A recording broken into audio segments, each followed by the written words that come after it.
시청자 여러분 안녕하십니까? 성철스님 열반 30주년을 기념해서 백년불교문화재단과 불교방송이 공동 기획한 정독 선문정로 공부를 함께하고 있는 동의대학교 강경구 교수입니다. 지난 시간 말미에 제5장 무생법인의 법문에 대해서 잠시 살펴보았습니다. 무생법인이라는 것은 생성소멸, 생성소멸을 반복하는 일체의 현상 속에 있는 만사 만물이 사실은 불생불멸의 진여가 드러난 자리임을 아는 것, 그 지혜를 가리키는 말이다 하는 것을 지난 시간에 개괄적으로 설명을 드렸습니다. 근데 이제 이것을 바로 알려면 생성과 소멸을 반복하는 모습에 움직이지 않는 무심을 성취해야 한다는 숙제가 남습니다. 그리고 성철스님 무생법인 법문의 핵심 주제가 바로 무심을 성취해야 무생법인을 증득할 수 있다는 그런 주제의식이 되겠습니다. 이 무생법인의 법문을 살펴보기 전에 근현대 불교의 큰 공로자이기도 하고 성철스님의 스승이기도 한 동산스님의 감인대 정신에 대해서 살펴보도록 하겠습니다. 감인대라는 것은 견딜 감자, 참을 인자, 기다릴 대자로 이루어진 하나의 수거라고 할 수 있을 텐데, 동산스님은 스스로도 이 감인대 정신을 좌우명으로 삼았고 법문을 필요로 하는 신도들에게도 수시로 감인대의 정신에 대해서 법문을 하고 글씨를 써주는, 그렇게 이제 중시하는 정신이 바로 감인대 정신이었다는 거예요. 근데 이 감인대 정신이라는 걸 가만히 생각을 해보면 참음에도 단계가 있다는 생각을 하게 됩니다. 감이라는 것은 말이죠, 견딘다는 뜻이니까 어려움과 고통을 견뎌낸다는 뜻이고 상당히 수동적이고 피동적인 그런 의미를 갖습니다. 참을 인자는 어려운 환경을 참는다는 것인데 이 속에는 주체적으로 참는다는 의미가 강하게 들어가 있는 것 같아요. 그리고 마지막에 기다릴 대자는 다가오는 인연을 맞이하는 것으로서의 참음입니다. 그러니까 견디는 것은 조금 초급일 것 같고 스스로 참는 것은 중급쯤 될 것 같고 맞이하는 것은 고급의 참음에 해당할 것 같다. 그리고 누군가, 그것이 속인이든 수행자이든 감인대의 이 정신을 삶 속에서 그대로 구현할 수 있다면, 혹은 인생에 있을 수 있는 다양한 잘못과 과오를 사전에 막을 수 있을 것 같고, 나아가서 높은 도를 성취하는 데 큰 에너지가 될 것이다. 이것이 이제 동산스님 법문의 핵심이었어요.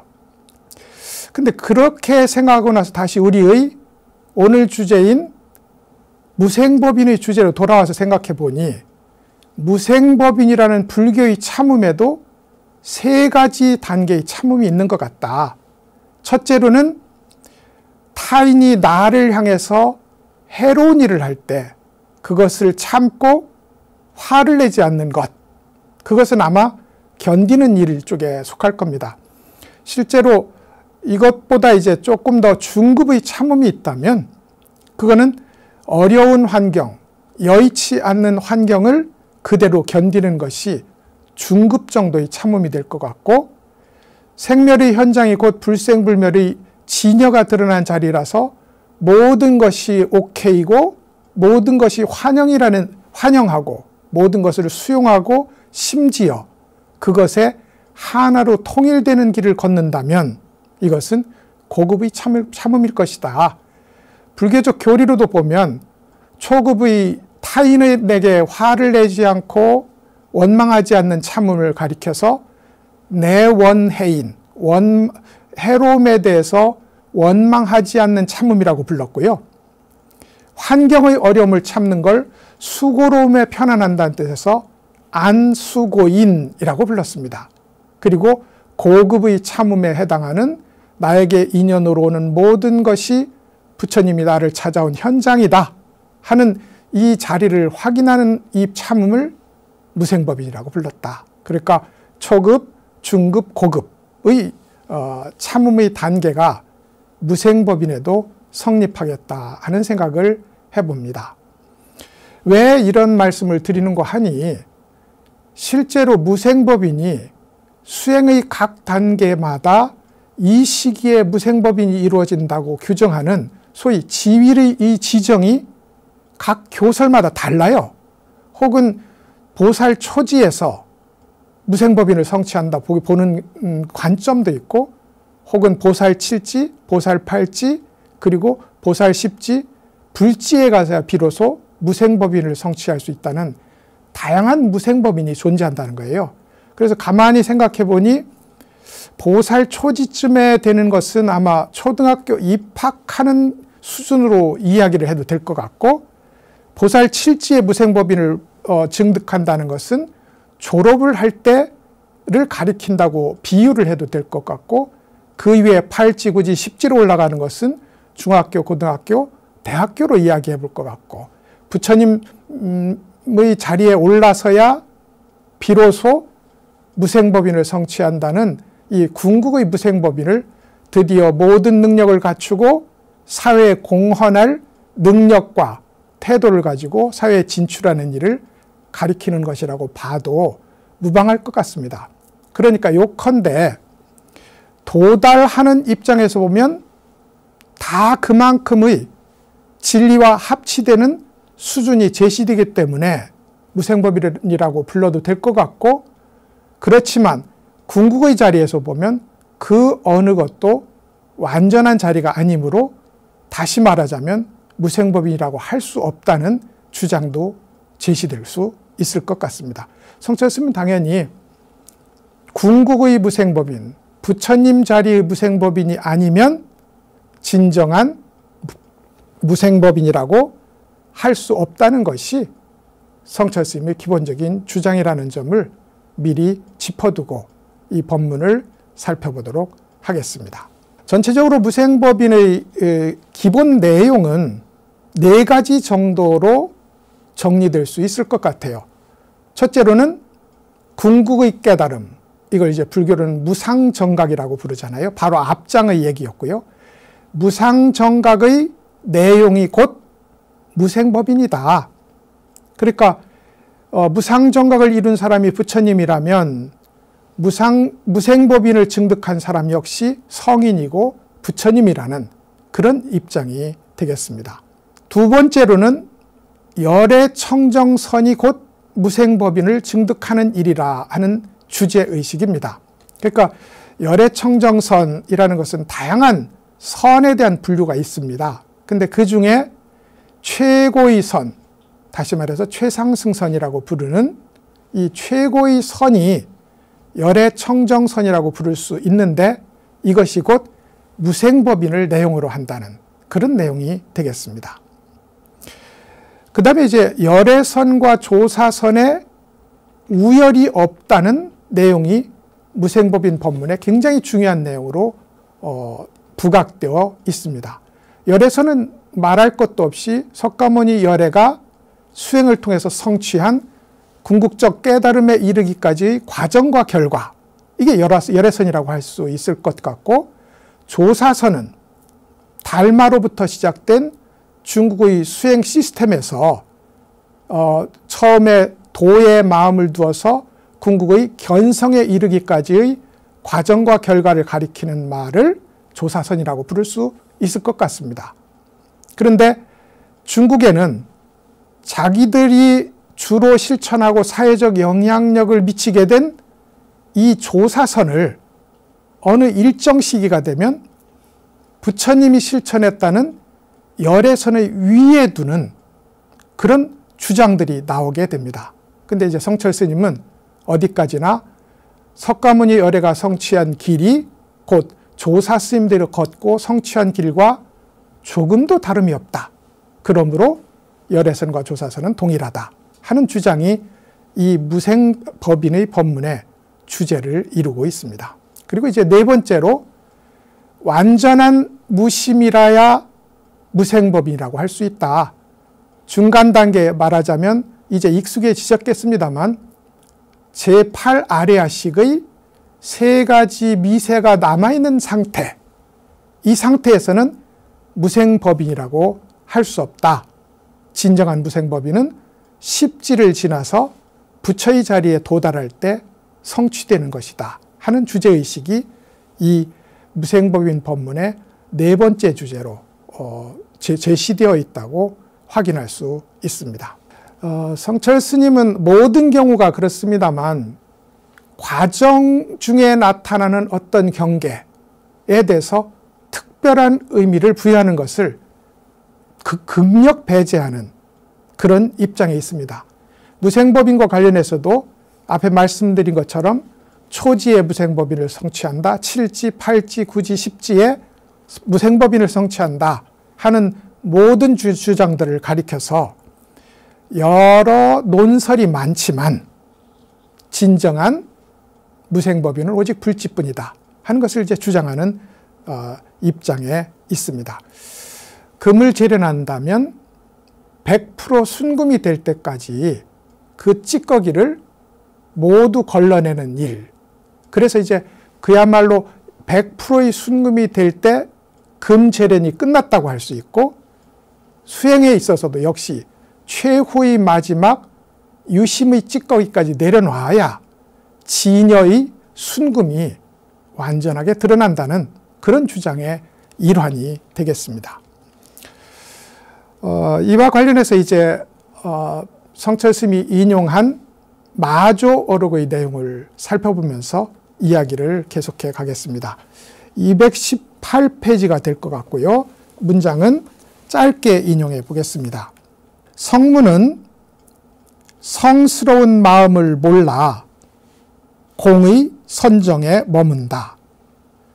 모든 보살은 공에 빠지고 고요함에 걸려 불성을 보지 못한다. 상근기의 중생은 문득 선지식의 가르침을 받게 되면 말끝에 깨달아 다시 계급과 지위를 거치지 않고 본성을 단번에 깨닫는다. 이랬습니다. 대체적으로 이제 성문, 보살, 상근기 중생의 세 부류로 나눠 놓고 성문에 대한 비판, 보살에 대한 비판을 한 뒤에 상근기 중생이 어떻게 바로 도노하여서 견성하게 되는지를 설하는 법문이 이 마조 스님의 법문이 되겠습니다. 마조 스님은 중국의 남종선을 이 대중적으로 크게 퍼뜨린 그야말로 남종선의 첫 원류라고 할 수 있는 그런 선사입니다. 그래서 마조 스님의 법문을 따로 강서선, 홍주종이라고 종파로 나누어 분류할 정도로 극히 중요한 분이고, 남종선으로 보자면 호남 지역에 살았던 석두 희천 스님과 함께 거의 쌍벽을 이루는 그런 이제 위대한 선사입니다. 마조 스님이 강서에 살았고 석두 희천 스님이 호남에 살아서 강과 호를 연결해서 강호라고 부르는 중국의 성어가 여기에서 어원을 두고 있다 하는 것도 말씀드릴 수 있겠습니다. 마조 스님은 평상심이 바로 도다, 평상심시 도라는 주장을 했어요. 근데 여기서 말하는 평상심이라는 것은 우리가 지금 이렇게 쓰고 있는 희노애락을 마음대로 이렇게 발산하는 그런 의미에서의 평상심은 아닙니다. 굳이 해석을 해보자면 평상심의 평은 평평하다는 뜻이고, 상이라는 것은 변화가 없이 항상되다는 뜻입니다. 우리 마음에 그게 있거든요. 변덕스러운 마음이 표층을 이루고 있다면 그 전체의 심층은 한 번도 변하지 않는 평평하고 항상된 마음이 그것을 바치고 있다는 그런 이야기가 되겠습니다. 그런 의미에서 평상심은 인위나 조작이 없이 진여의 이치에 부합하는 마음, 이걸 이제 평상심으로 할 수 있을 것 같고, 이 구절에서는 성문은 성스러운 마음을 몰라 공의 선정에 머문다고 했는데, 여기서 성스러운 마음이 곧 평상심이다, 이렇게 말씀을 드릴 수 있을 것 같습니다. 성문은 성스러운 마음을 몰라 공의 선정에 머문다고 했습니다. 성스러운 마음은 여기서 말하자면 평상심이고, 우리가 이제까지 말해온 불교적 어휘로 보자면 진여의 마음, 한 마음, 그리고 열애장의 마음, 어떤 것으로 표현해도 될 것 같습니다. 이 성스러운 마음은 생멸의 현장에 지금 드러나 있지 않습니까? 그러니까 성스러운 마음을 따로 찾으면 결코 성스러운 마음을 찾지 못하는 그런 관계에 있는 것이 진여의 마음, 성스러운 마음, 평상심일 겁니다. 그러니까 삶의 모든 현장에 드러나 있는 이 성스러운 마음을 내려놓고 별도의 고요한 공의 선정에 들어가는 것이 성문이다.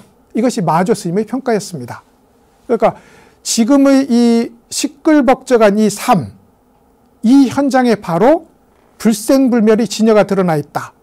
그러므로 시끌벅적한 것을 버리지 않고 고요하고 불생불멸한 이 자리를 바로 보아야 되는데, 시끌벅적함을 떠나서 공의 선정을 들어가고 그것을 추구한다. 그것이 이제 성문의 한계라는 거예요.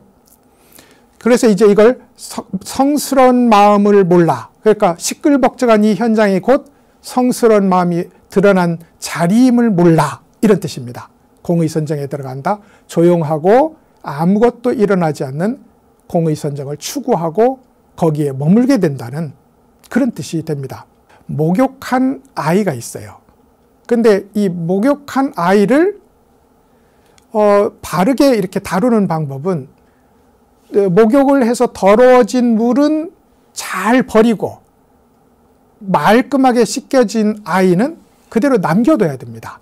근데 자칫하면 목욕물을 버리다가 아이까지 버리게 된다 하는 이제 오류를 범하게 됩니다. 마조 스님은 성문이 이런 잘못을 범하고 있다고 생각했습니다. 번뇌를 버리기 위해서 버리다 보니 진여까지 버리게 되는, 그래서 이제 더러운 목욕물을 버리다가 어린아이까지 버리게 되는 그런 잘못을 성문은 범하고 있다. 이게 마조 스님의 비판이 되겠습니다.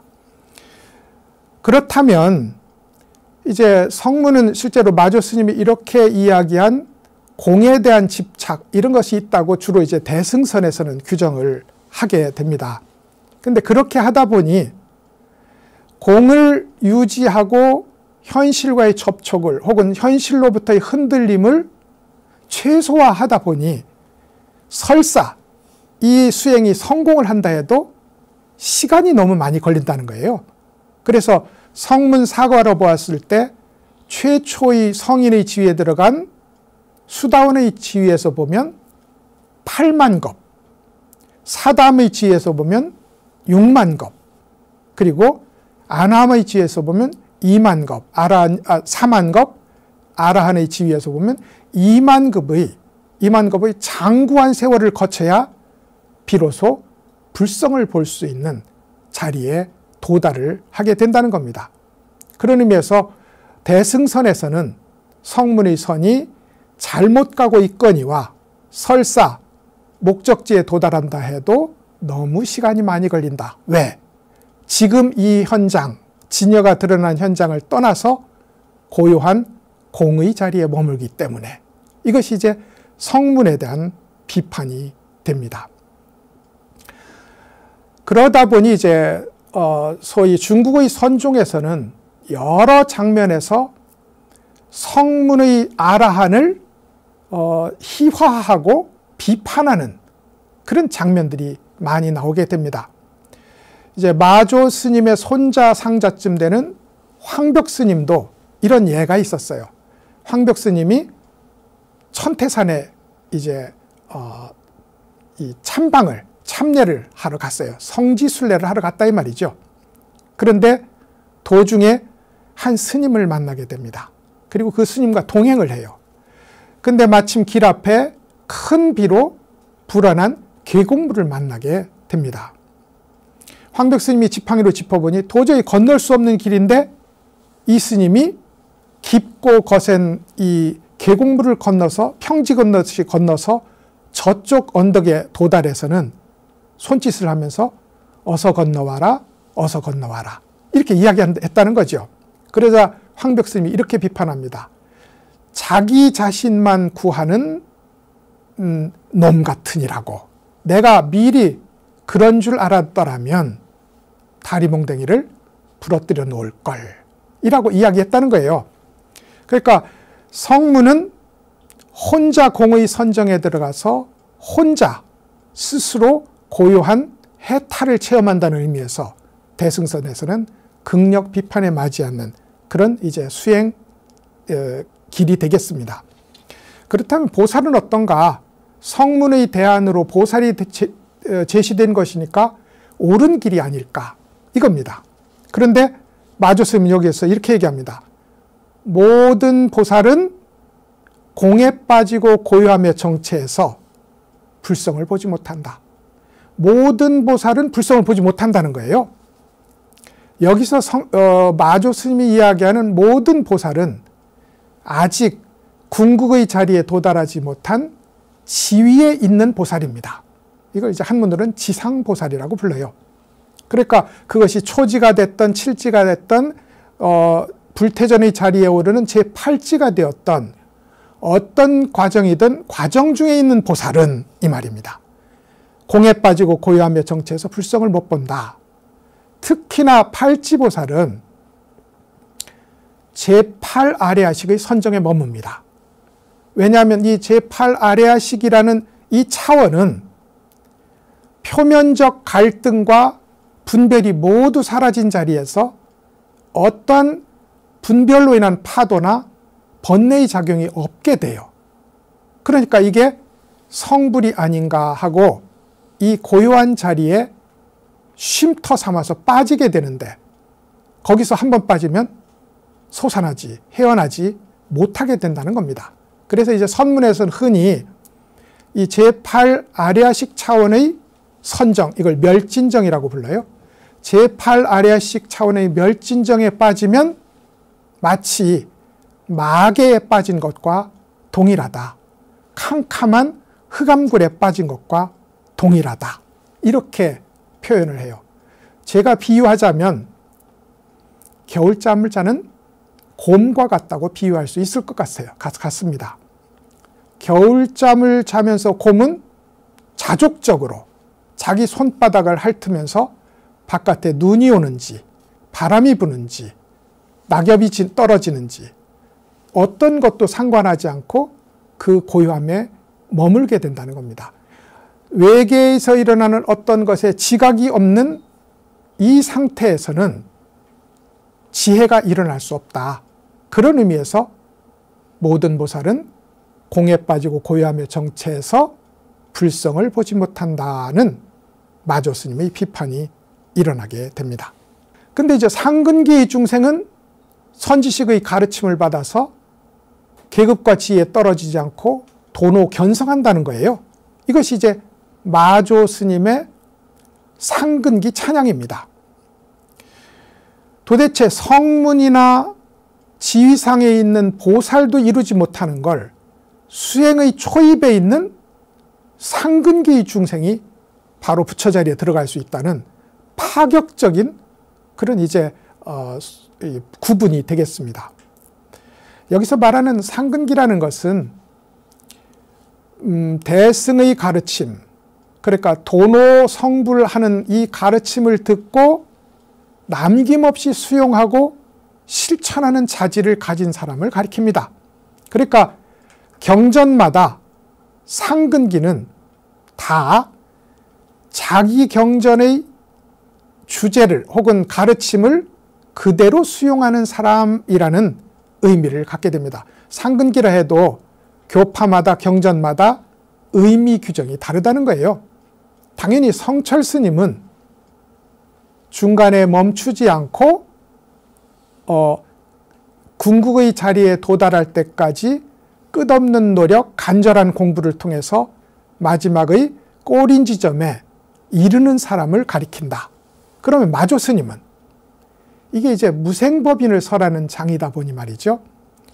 생멸의 현장이 곧 불생불멸의 진여임을 확인할 수 있는 사람, 혹은 그렇다고 가르치는 선지식의 법문을 듣고 그대로 믿고 실천하는 사람, 이것을 상근기의 중생이라고 부르겠다, 이거예요. 그래서 이제 가만히 생각해 보면 불교에서 상근기는 어떤 선사가 있을까? 대체적으로 동의하는 것이 육조 스님이 그런 사람이었다. 시장에서 나무를 팔다가 머무는 바 없이 그 마음을 낸다는 이 한 구절을 듣고 불성에 남쪽도 없고 북쪽도 없는 불성의 평등성을 바로 깨닫고, 그래서 그 깨달음을 들고 오조 스님의 회상으로 갔던 수행자, 이게 육조 스님이거든요. 그래서 이제 불교의 대표적인 상근기는 육조 해능 스님이 될 것 같고, 유교로 나와보면 안현이라는 존재가 아마 이렇게 규정하는 상근기에 가까울 것 같습니다. 공자는 안현에 대해서 이렇게 이야기해요. 안현과 내가 종일토록 한번 이야기해봐도 한 번도 아닙니다, 그렇지 않습니다 라는 부정을 하는 경우를 못 봤다. 그래서 저 애가 바보가 아닌가 하고 생각하고 그 평소의 실천하는 자리를 살펴보면 내가 이야기하고 내가 강조한 대로 그대로 실천하고 있더라. 그런 의미에서 안현은 결코 어리석은 사람이 아니다, 이렇게 인정을 하게 됩니다. 이것이 아마 상근기의 전형적인 경우일 것 같고, 이 경우를 불교에 그대로 들고 와도 마조 스님이 이야기하는 상근기 중생에 해당할 것 같다는 것입니다. 그래서 상근기 중생은 선지식의 가르침을 받게 되면 말끝에 깨달아 다시는 계급과 지위를 거치지 않는다고 했어요. 계급과 지위를 거치지 않는다. 이것이야말로 대승불교 대승선의 특장점입니다. 그러니까 흔히 말하는 일초직입 열애지, 단번에 뛰어넘어서 열애의 땅으로 들어간다, 혹은 단번에 십지를 뛰어넘는다, 혹은 100가지 1000가지의 삼매를 단숨에 닦는다는 방식으로 이야기되는 이 소위 계급 초월론은 대승선의 특장점이고 자랑이기도 하다. 보통은 삼아승직업을 걸려야 비로소 도달할 수 있는 부처의 지위를 한 번 마음을 내려놓으면 바로 거기에 도달한다는 이 매력 있는 가르침, 이것이야말로 중국에서 선종이 유행하게 된 그런 이제 큰 계기가 아니었을까 생각을 할 수 있습니다. 성철 스님도 지위론을 말합니다. 근데 이제 성철 스님의 지위론은 특별해요. 성철 스님은 지위가 있다고 봅니다. 그런데 성철 스님이 말하는 지위론은 중간에 어떤 훌륭한 지위가 나타나도 그것은 새로 출발해야 되는 출발점이지 도달점이 아니라는 것을 알아야 된다. 왜냐하면 도달한 입장에서 보면 매우 대견하고 자랑스럽지만, 마치 초등학교를 졸업한 사람이 졸업한 입장에서 보면 대견하지만 중학교를 들어간다는 입장에서 보면 애송이란 말이죠. 그런 의미에서 중간 단계의 어느 경우도 새로운 출발에 해당하므로 기본적으로는 미숙하고 미완성이고 심지어 위험하기까지 하다. 이것이 이제 성철 스님의 핵심적인 주장입니다. 그러므로 100리를 가는 사람은 90리를 절반으로 삼는다는 이런 마음으로 수행에 임하고 어떤 중간 지위에도 머물지 말아야 된다. 이것이 성철 스님의 지위론입니다. 대승선하고 조금 달라요. 그리고 이제 이 마지막에 도달하기까지 지위는 분명히 있지만 이 말이에요. 그 지위에 어떤 지위에도 의미를 두면 안 된다. 이것이 이제 성철 스님의 지위론의 활용이라고 할 수 있습니다. 이렇게 해서 이제 성문의 비판, 보살의 비판, 상근기에 대한 찬양을 했어요. 그러니까 상근기라는 것을 찬양하는 이유는 분명합니다. 성문도 지향하는 바가 있죠. 공입니다. 그리고 보살은 머무는 자리가 있죠. 그게 제8아리아식의 멸진정이에요. 그런데 상근기 중생은 지향하는 바, 머무는 바를 모두 내려놓고 끝없이 내려놓아서 마지막 한 마음까지 내려놓고 진여에 혹은 불성에 무생법에 자기를 온전히 통일시켜 나가는 사람, 이 사람을 마조 스님은 최고의 수행자고 최고의 성취를 거둘 수 있는 사람으로 칭찬을 했던 것입니다. 이 문장을 성철 스님이 인용한 의도는 명확해 보입니다. 성문에 대한 비판, 보살 지위상에 있는 보살에 대한 비판, 이것은 이제 당연한 거지요. 중간에 머물면 안 된다는 제1원칙에 위배되기 때문에 그렇습니다. 그렇다면 이제 성철 스님의 수중론은 뭐냐? 닦아야 된다. 실제로 이제 나중에 살펴보겠습니다만 마조 스님 계열에서는 닦을 필요조차 없다고 주장합니다. 이건 참 조심스럽게 받아들여야 되는 건데요. 이 말을 듣고 수행이 필요 없다고 이 말을 해석하는 경우도 있어요. 근데 그렇지는 않고요. 수행을 한다는 의지조차 세우지 마라. 이것이 이제 마조 스님의 주장이었다면 성철 스님은 수행의 의지를 강하게 세워야 된다. 왜냐하면 닦지 않으면 범부이기 때문에. 그래서 열심히 그야말로 몸이 부서지도록 열심히 공부해야 하는 것. 이것이 성철 스님의 기본적인 핵심입니다.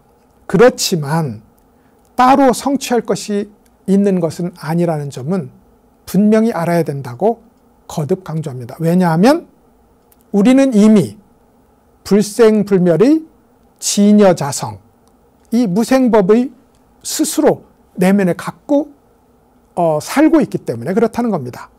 그러니까 이 공부는 추구하지는 않지만 열심히 공부하는, 두 개가 충돌하긴 합니다. 추구하지는 않지만 열심히 공부하는 노선을 제시하고, 성철 스님만 그랬던 건 아니고 후기 간화선의 종장들은 다 이것을 주장했어요. 그래서 이제 마조 스님의 수행조차 필요 없다는 말과 성철 스님의 열심히 공부한다는 말은 상호 충돌하지 않는다 하는 점을 이제 짚어서 말씀드릴까 싶습니다. 두 번째 인용문 살펴볼 수 있겠습니다. 5-2의 인용문이고 페이지로는 223쪽이 되겠습니다. 깨닫는다는 것은 바로 자기 본성을 깨닫는 것이다. 한 번 깨달으면 영원히 깨달아 다시 미혹할 일이 없다. 망상이 생겨나지 않으면 그것이 바로 무생법인으로서 본래 있었던 것이고 지금도 있는 것이라 수도와 좌선을 빌릴 일이 없다. 수행도 없고 망상의 생성도 없는 이것이 바로 열의 청정선이다 이랬어요. 깨닫는다는 것은 본성을 깨닫는다는 것이다 이 말이죠. 근데 본성이 어디 따로 있는 것은 아니거든요. 무생법인을 설명하면서 생멸하는 이 만사만물을 통해서 불생불멸하는 진여가 그대로 드러난다. 열의 마음이 그대로 드러난다. 이 공식이 본성에도 똑같이 적용됩니다.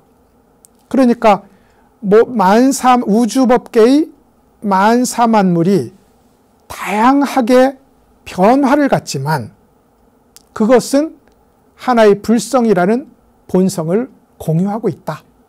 더 쉽게 말해서 불성이라는 DNA로 이루어져 있다. 이런 얘기예요.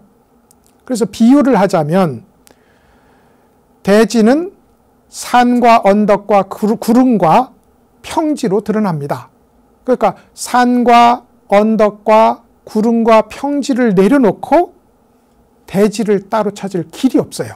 그런 의미에서 본성을 본다는 것은 지금 이 자리에 눈 감는다는 뜻이 아니고 지금 이 자리에 드러난 현상 이대로 본래의 본성을 드러내고 있다 하는 것이 이제 본성을 바로 보는 자리의 특징입니다. 그러니까 따로 찾을 것이 없으므로 조작하고 분별하는 마음을 내려놓기만 하면 된다. 그러면 그 자리가 바로 진리다. 이것이 깨닫는다는 것은 다름 아닌 자기의 본성을 깨닫는다는 것이다. 이렇게 규정한 마조 스님의 법문에 대한 해석이 되겠습니다. 그 다음에 이제 한 번 깨달으면 영원히 깨달아서 다시 미혹할 일이 없다. 이랬어요. 한 번 깨달으면 영원히 깨닫는다. 왜냐하면 본래 있는 자리에 가서 그것을 확인한 일이므로 다시 그 자리에 가도 언제나 그것이 있는 거죠. 불교 방송의 청사가 마포에 있다면 한 번 와서 본 이 청사가 어디로 옮겨가는 것은 아니거든요. 그런 의미에서 한 번 본 것이 두 번째 사라질 수는 없는 겁니다. 이것이 한 번 깨달으면 영원히 깨닫는다는 원칙이 됩니다.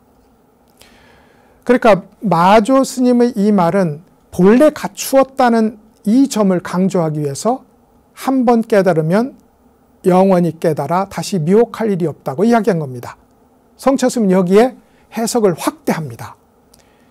진짜로 깨닫고 궁극적으로 깨달으면 다시 미혹할 일이 없다. 이렇게 이야기해요.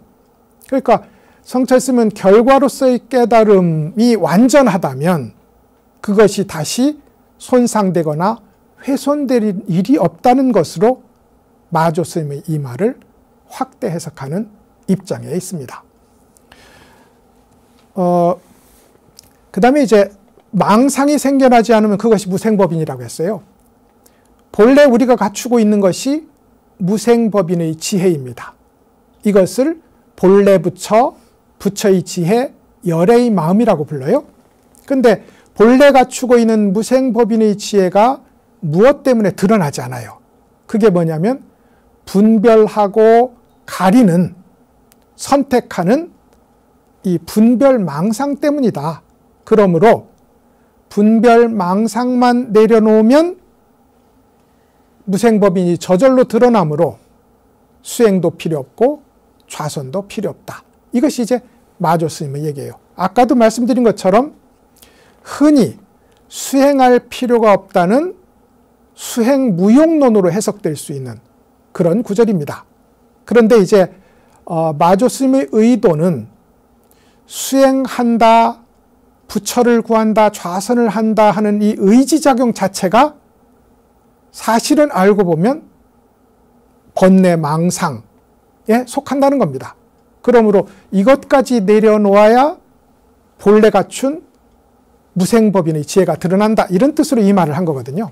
그리고 이제 성철스님은 당연히 이 말을 확대 해석해서 더 이상 수행할 필요도 좌선할 필요도 없는 완전한 깨달음이라는 해석을 여기에 더하게 됩니다. 물론 이것은 성철 스님만의 확대 해석은 아닙니다. 이후에 소위 이게 낭만시대거든요. 마조에서 백장으로, 그리고 백장에서 황벽으로, 황벽에서 임재로 이어지는 요 네 분의 큰 조사들은 말하자면 선의 낭만시대이고 초창기의 활발한 활력이 넘치던 시대였어요. 근데 이것도 시대가 지나면 틀에 갇히거든요. 틀에 갇히지 않도록 공부를 강조한 것이 간화선이라고 할 수 있습니다. 그런 의미에서 간화선의 시대에 들어가면 열심히 공부하고 궁극의 깨달음을 성취할 때까지 수행을 멈추지 말아야 된다는 주장은 성철스님과 똑같이 제시하는 선사들이 기본적으로 주류를 이루고 있었다 하는 점은 강조해서 말씀드릴 필요가 있을 것 같습니다. 그래서 이제 수행도 필요 없고 좌선도 필요 없는 이것이 바로 열애청정선이다 한 것이 이 마조 스님의 법문이고, 이를 통해서 열애청정선이 곧 무생법인을 성취하는 일이다 하는 주제의식이 성립합니다. 성철 스님이 한결같이 마조 스님의 인용문을 가져다가 우리에게 말하고 싶었던 것은 열애청정선이 혹은 중국에서 실천한 선이 곧 무생법인을 실천하는 것이었고, 그것은 궁극의 깨달음을 성취하는 길로 제시된 것이었다. 이것이 이제 성철 스님의 주제의식이었다고 말씀을 드릴 수 있을 것 같습니다.